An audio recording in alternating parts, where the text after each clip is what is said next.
বাংলাদেশের গণমাধ্যমে আজকের দিনে সবচেয়ে বড় খবর হলো দীর্ঘ 17 বছর পর লন্ডন নির্বাচন শেষে তারেক রহমান দেশে ফিরেছেন। দেশের গণমাধ্যমগুলো যখন তারেক রহমানের প্রতিটি কাজের মিনিট সেকেন্ডের খতিয়ান তুলে ধরছে, তখন রাজনীতির অন্য মোড়ে চলছে ভিন্ন খেলা। নির্বাচনকে ঘিরে শুরু হয়েছে রাজনৈতিক মহানাটক, যেটিকে আপনি বলতে পারেন আদর্শের বুলি বনাম পর্দার আড়ালের ডিলিংস। সে ডিলিংসে আছে দুটি চমক। একটি হলো এনসিপি ও জামাতের সম্ভাব্য জোট। কয়েকদিন আগেও যে এনসিপি নেতারা জামাত ইসলামীকে রাজনৈতিক প্রতারক বলেছে, সে জামাত ইসলামী এখন এনসিপিকে 30টি আসন ছেড়ে দিচ্ছে। বৈষম্য বিরোধী আন্দোলনের নেতা আব্দুল কাদেরের দাবি অনুযায়ী এনসিপি শুরুতে 50টি আসন চেয়েছিল, কিন্তু রফা হয়েছে 30টিতে। শুধু আসন নয়, গুঞ্জন আছে প্রতি আসনে 1.5 কোটি টাকার বাজেট এবং ভবিষ্যতে নাহিদ ইসলামের প্রধানমন্ত্রী বা বিরোধী দলীয় নেতা হওয়ার স্বপ্ন নিয়েও পর্দার আড়ালে আলোচনা চলছে। দর্শক, একই বলে রথ দেখা হলো আর কলাও বেচা হলো। তবে এনসিপি আর জামাতের আদায় কাজকলা সম্পর্ক যখন দুধে ভাতে রূপ নিচ্ছে, তখন এনসিপি, এবি পার্টি আর রাষ্ট্র সংস্কার আন্দোলন মিলে কয়েকদিন আগে যে গণতান্ত্রিক সংস্কার জোট গড়েছিল, সেখানে দেখা দিয়েছে নুন আনতে পান্তা ফুরানোর দশা। রাষ্ট্র সংস্কার আন্দোলনের দিদার ভূঁইয়া জানিয়ে দিয়েছেন তারা কারোর সাথে ভাগাভাগিতে নেই। তবে জামাত যখন এনসিপিকে মগবাজারের মেহমান করতে যাচ্ছে, তখন খবর হলো চরমোনাই আর হেফাজতের সাথে বিচ্ছেদের সুর বাজছে। ফলে কয়েকদিন আগে ঘটা করে সরারদি উদ্যানে যে বৃহৎ ইসলামী ঐক্য গঠনের ডাক দিয়েছিল, সেটি এখন আইসিইউতে ঢুকছে। সব মিলে ত্রয়োদশ জাতীয় সংসদ নির্বাচনের তফসিল ঘোষণার পর থেকেই ক্ষমতার অনিন্দে এক অভূতপূর্ব অস্থিরতা শুরু হয়েছে। বিস্তারিত জানতে চলুন যাওয়া যাক বিশ্লেষণে।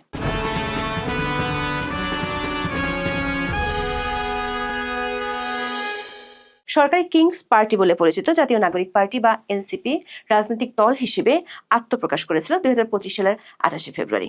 সরকারি পৃষ্ঠপোষকতা আর প্রোটোকলে সারা দেশ চষে বেরিয়েও জনসমর্থন খুব একটা পায়নি। শুরু থেকে জনশ্রুতি ছিল দলটি জামাত ইসলামের বি টিম বা সি টিম, কিন্তু দলটির নেতারা কথায় কথায় বিশুদ্ধতার বুলি আওড়াতো। এনসিপির আহ্বায়ক নাহিদ ইসলাম জামাতকে নিয়ে যে ধরনের কঠোর সমালোচনা করেছিলেন, তা কোনো পেশাদার রাজনীতিবিদদের কাছ থেকে সচরাচর দেখা যায় না। তিনি গত অক্টোবরে ফেসবুক পোস্টে জামাতের পিআর পদ্ধতির আন্দোলনকে কথিত এবং রাজনৈতিক প্রতারণা হিসেবে দেখেছিলেন।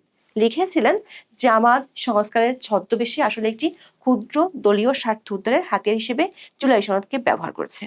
তখন মনে হয়েছিল তারা যেন আদা কাজ করার সম্পর্কে আছে, কিন্তু এখন খবর আসছে জামাত এনসিপিকে 30টি আসন ছেড়ে দিচ্ছে। এনসিপি এর আগে বিএনপির সঙ্গে জোট বা আসন সমঝোতায় যাচ্ছে এমন গুঞ্জন থাকলেও শেষ পর্যন্ত জামাত ইসলামের সঙ্গী হতে যাচ্ছে এনসিপি। জুলাই আন্দোলনের অন্যতম নেতা বৈষম্য বিরোধী ছাত্র আন্দোলনের সাবেক সমন্বয়ক আব্দুল কাদের বৃহস্পতিবার সকালে এক ফেসবুক পোস্টে বলেছেন, সবকিছু ঠিক থাকলে আগামীকাল শুক্রবার এই জোটের ঘোষণা আসতে পারে। বৈষম্য বিরোধী ছাত্র আন্দোলনের সাবেক সমন্বয়ক আব্দুল কাদেরের দাবি অনুযায়ী এনসিপি জামাতের কাছে প্রথমে 50টি আসন দাবি করেছিল। অনেক দর কষাকষির পর 30টি আসনে রফা হয়েছে বলে শোনা যাচ্ছে।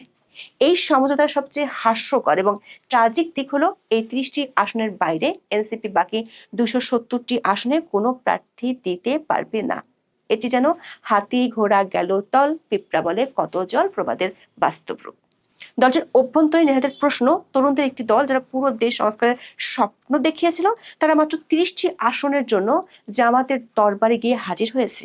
যে দলের নেতারা 400 আসন পাবে বলে হুঙ্কার দিয়েছিল, যারা বিএনপিকে মাত্র 100 আসন দিতে চেয়েছিল, তারা কিনা এখন মাত্র 30 আসনে লড়বে।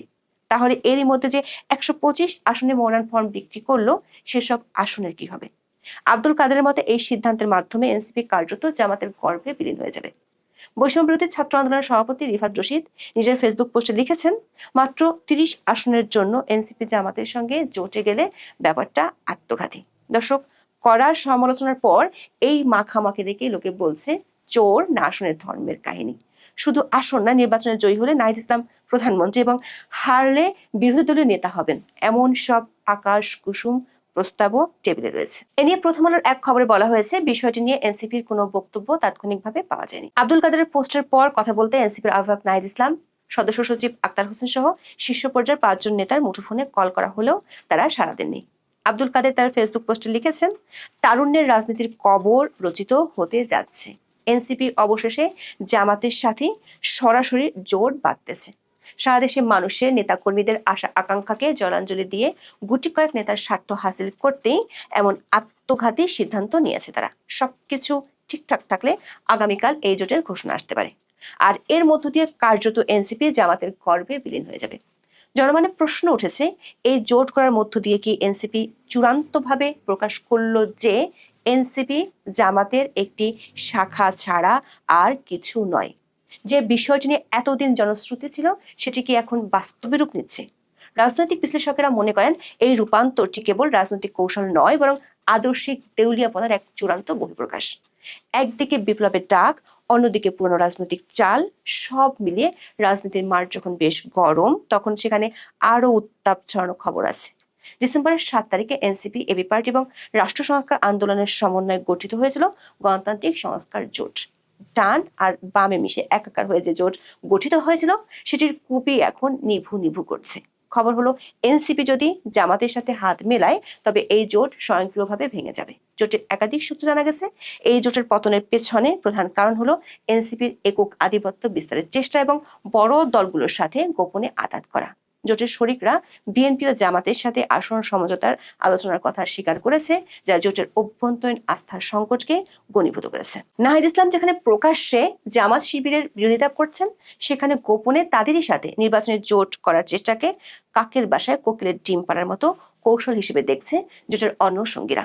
ডেইলি স্টারের খবরে বলা হয়েছে, এনসিপি, এবি পার্টি এবং বাংলাদেশ রাষ্ট্র সংস্কার আন্দোলনকে নিয়ে গঠিত নতুন রাজনৈতিক জোট গণতান্ত্রিক সংস্কার জোটের ফাটল ধরেছে। বড় দুই রাজনৈতিক দলের সঙ্গে আসন ভাগাভাগি নিয়ে শরিকদের মধ্যে এই মতভেদ দেখা দিয়েছে। নেতারা বলছেন, অভ্যন্তরীণ বিরোধে এখন এই দুই জোট অস্তিত্বের হুমকিতে আছে।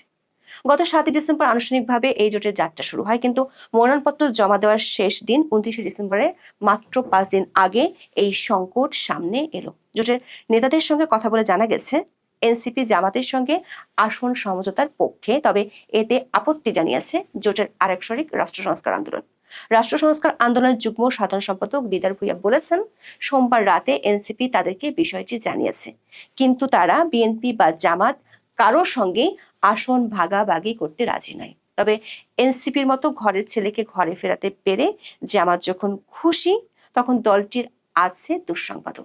বাংলা ট্রিবিউনের খবরে বলা হয়েছে, জাতীয় নির্বাচনকে সামনে রেখে রাজনীতিতে আরো একটি ভাঙন দেখা যেতে পারে। জামাত ইসলামী সহ 8টি ধর্মভিত্তিক দলের যে জোট ছিল, সেই জোট থেকে বেরিয়ে যেতে পারে মাওলানা মামুনুল হকের নেতৃত্বাধীন বাংলাদেশ খেলাফত মজলিস। আসন বন্টন, এনসিপির সঙ্গে জামাতের নতুন করে বোঝাপড়া তৈরির কারণে এই অবস্থা সৃষ্টি হয়েছে বলে জোটের একাধিক দলের শীর্ষস্থানীয় নেতারা একথা জানিয়েছেন। দর্শক, জামাতের নেতৃত্বে 8টি দলের এই জোটের উদ্দেশ্য ছিল নির্বাচনে এককভাবে ইসলামী দলগুলোর ভোটকে একটি বাক্সে আনা। বাংলা ট্রিবিউনকে দলটির একাধিক সূত্র জানিয়েছে, ইতিমধ্যে জামাতের সঙ্গে এনসিপির একটি বোঝাপড়া সৃষ্টি হয়েছে।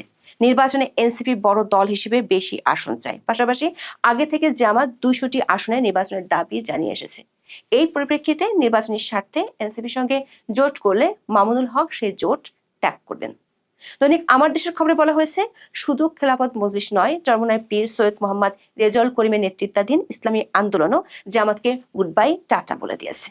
পত্রিকাটির খবরে বলা হয়েছে, ইসলামী আন্দোলন ও বাংলাদেশ খেলাফত মজলিসের চাহিদা মতো আসন সমঝোতা নিয়ে সংশ্লিষ্টদের বেশ চাপের মধ্যে রয়েছে জামাত ইসলামী। অন্যদের চাহিদা পূরণ করলে জামাতের আসন অনেক কমে যাচ্ছে। অন্যদিকে প্রত্যাশা অনুযায়ী আসন না পেলে এই প্রক্রিয়া থেকে বের হয়ে বিকল্প সিদ্ধান্ত এবং আলাদা প্ল্যাটফর্ম করারও চিন্তা রয়েছে কয়েকটি দলের। দর্শক, জামাতের সাথে এনসিপির আসন সমঝোতায় দলটিতে ভাঙন শুরু হয়ে গেছে। দলের এক কেন্দ্রীয় নেতা এরই মধ্যে পদত্যাগ করেছেন এবং নির্বাচনে অংশ না নেয়ার ঘোষণা দিয়েছেন। এক ফেসবুক পোস্টে এনসিপি ভুল পথে যাচ্ছে জানিয়ে দলটির চট্টগ্রাম মহানগরের প্রধান সমন্বয়কারী ও কেন্দ্রীয় কমিটির যুগ্ম সদস্য সচিব মীর আসাদুল হক পদত্যাগের ঘোষণা দেন। তিনি বলেছেন, এনসিপি নেতারা জুলাই আন্দোলনের প্রতিশ্রুতি রক্ষায় পুরোপুরি ব্যর্থ হয়েছেন। অধ্যাপক ইউনূসের পরামর্শে গঠিত দলটির অবস্থা নির্বাচনের আগে বেশ নাজুক। বানরকে লাঠি দিলে সে যেমন 13 ঘর নষ্ট করে, শুরু থেকে দলটির অবস্থা ছিল এমন। তবে শেষ পর্যন্ত জোটের মিউজিক্যাল চেয়ার খেলায় কে জেতে, সেটাই এখন দেখার বিষয়, কারণ রাজনীতিতে শেষ কথা বলে কিছু নেই। এখন এ পর্যন্ত। সবাই ভালো থাকুন, সুস্থ থাকুন, নিরাপদে থাকুন।